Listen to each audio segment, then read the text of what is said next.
तो दोस्तों welcome back to my channel और आज की वीडियो में अपन बात करने वाले हैं केस स्टडी डायरी के बारे में। अगर आप बीए बीएड बीएससी बीएड या बीएड के स्टूडेंट हो तो हमारे चैनल को सब्सक्राइब कर दीजिए और बेल आइकन को जरूर दबा दीजिएगा, क्योंकि इस चैनल पे अपन बीएड से रिलेटेड डायरी के बारे में ही बात करते हैं। तो चलिए शुरू करते हैं इस वीडियो को बिना किसी टाइम वेस्ट किए। सबसे पहले मैं आपको बता देता हूँ कि आज की जो डायरी है वो केस स्टडी के बारे में है। केस स्टडी जो होती है आपको इंटर्नशिप के दौरान बनानी होती है। केस स्टडी का मतलब होता है कि आपको किसी विद्यार्थी के बारे में समस्त जानकारी और उसकी समस्याओं को लेकर के जानकारी होती है, और किसी भी प्रकार की जो जानकारी उसके व्यक्तिगत व्यक्तित्व से संबंधित जानकारी, उसके व्यक्तिगत जीवन से संबंधित जानकारी, ये सारी जानकारियों को आपको है ना इस डायरी के अंदर मेंशन करनी होती है। तो चलिए बताता हूँ मैं सबसे पहले तो आपको केस स्टडी की एक डेफिनेशन इसमें लिखनी होती है कि केस स्टडी जो है एक लंबत उपागम है। हाँ, मतलब जो भी है इसमें आपको एक सबसे पहले केस स्टडी के बारे में डेफिनेशन लिखनी है, फिर आपको प्रस्तावना लिखना है जो कि केस स्टडी के बारे में ही है। इस तरीके की प्रस्तावना को आप कंप्लीट करेंगे। उसके बाद आता है विद्यालय का परिचय।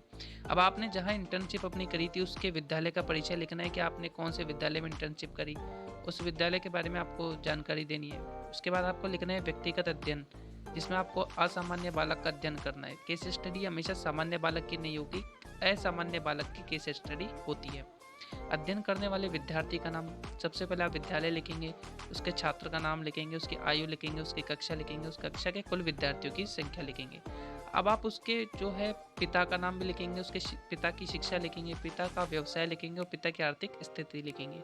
ठीक उसी प्रकार उसकी माता का नाम, शिक्षा, व्यवसाय, ये चीज़ उसमें मेंशन करेंगे। छात्र का व्यवहार शिक्षण के साथ, ये लिखना होता है सबसे पहले केस स्टडी में। उसके बाद छात्र की जन्म तिथि, उसके क्षेत्र का नाम, कहाँ उसका जन्म हुआ, सहपाठियों के साथ उसका व्यवहार कैसा रहा है, छात्र द्वारा दिन में किए जाने वाले क्रियाकलाप आपको इसमें मेंशन करने हैं, शारीरिक स्थिति, उसकी मानसिक स्थिति, पढ़ाई के प्रति अभिवृत्ति, विद्यालय में संचालित अन्य गतिविधियों के प्रति उसका अध्ययन करना है आपको, छात्र द्वारा अध्ययन के अलावा किए जाने वाला अध्ययन, छात्र की भावी कल्पना, छात्र का भविष्य की तैयारी, कक्षा में छात्र को पढ़ाई का स्तर, यह भी आपको इसमें जानना होता है।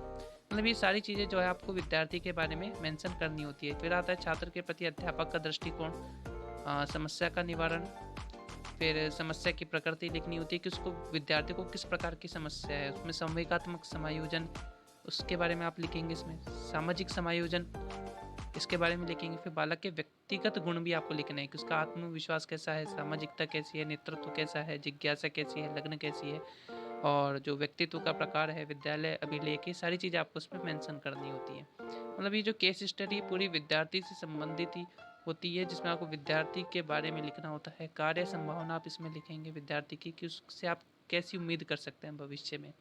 उसकी सामान्य योग्यताएं लिखेंगे। फिर विद्यार्थी के रुचिकर व अरुचिकर विषय लिखेंगे। उसके रुचिकर विषयों के बारे में लिखेंगे कि जैसे कि छात्र को खेलना पसंद करता है, छात्र चित्रकारी पसंद करता है, इसके अलावा दोस्तों के साथ घूमना, शरारत करना आदि उसको पसंद है, तो रुचिकर विषय लिखेंगे। फिर उसके अरुचिकर विषय लिखेंगे कि जैसे वो गणित विषय में सवालों को करने में समस्या का सामना करता है, इस तरीके की चीज़ें आप इसमें लिखेंगे। फिर भविष्य की योजना लिखेंगे कि उसको भविष्य के लिए कैसे तैयार किया जा सकता है, उसकी आदतें लिखेंगे। बालक का चरित्र व व्यक्तित्व लिखेंगे, जिसमें आप बालक के चरित्र के बारे में, व्यक्तित्व के बारे में, उसके क्रोध, उद्दीयता यानी उसके जो शील गुण होते हैं उनके बारे में भी आपको उसमें मेंशन करना है। उसकी गंभीरता के बारे में बताना है। फिर छात्र की कुछ गंभीर समस्याएं होती हैं, उसके बारे में भी आपको मेंशन करना है कि उसमें कौन कौन सी गंभीर समस्याएं, अगर उसमें गंभीर समस्याएं नहीं है तो फिर उधर लिखने की जरूरत है ही नहीं। समस्या के उपचार के लिए सुझाव, एक शिक्षक होने के नाते न केवल आपको समस्या को पहचानना है, अपितु उसमें आपको अपनी राय भी देनी होती है कि उसका उपचार किस तरीके से किया जा सकता है। तो ये भी आपके केस स्टडी का एक महत्वपूर्ण अंग होता है। निदान व समस्या का संक्षेप में लिखना है आपको। संक्षेप में उसकी लिखेंगे समस्या, उसके निदान के बारे में लिखेंगे, उसके बाद में उपचारात्मक सुझावों की रूपरेखा ये लिखेंगे। इस तरीके से आप अपनी जो है केस स्टडी की फाइल को कंप्लीट करेंगे। ये पूरी जो फाइल है इसका आपको डिस्क्रिप्शन में लिख के वहाँ से आप इस फाइल को प्राप्त कर सकते हैं, ताकि आपको डायरी बनाने में कोई प्रॉब्लम नहीं है और आप अपने आसानी से जो आपका प्रोजेक्ट, सर्वे या जो केस स्टडी इस डायरी को ईजिली कंप्लीट कर सकते हैं। फिर आता है हस्ताक्षेप का असर। इस तरीके से पूरी डायरी को आपको कंप्लीट करनी है। अंत में आपको उसके विद्यार्थी का हस्ताक्षर करवा लेने एक साइड, और छात्राध्यापक यानी आप अपने स्वयं के करवा लीजिएगा। और वैसे विद्यालय के इधर करवा रखे हैं, सिग्नेचर जरूरी तो नहीं होते, लेकिन आप चाहें तो करवा सकते हैं, इसको सत्यापित करवा सकते हैं उस विद्यालय के प्रिंसिपल के द्वारा जहाँ पे आपने अपनी इंटर्नशिप को पूरा किया। ध्यान रखिएगा ये जो डायरी होती है आपकी इंटर्नशिप से संबंधित डायरी होती है। इसके अलावा एक चीज़ और आप इधर कर सकते हैं कि आप इधर जो है आपने जब छात्र के बारे में कुछ लिखी थी बातें, इधर आप छात्र की फ़ोटो भी लगा सकते हैं। फ़ोटो लगा दीजिएगा, अच्छी बात है, और भी ताकि आपको और भी क्लियरिटी हो जाएगी इसमें, तो फ़ोटो ज़रूर लगा दीजिएगा, मेरा तो यही कहना है। तो इस तरीके से आप अपनी इस पूरी डायरी को कंप्लीट कर सकते हैं। Thank you for watching this video.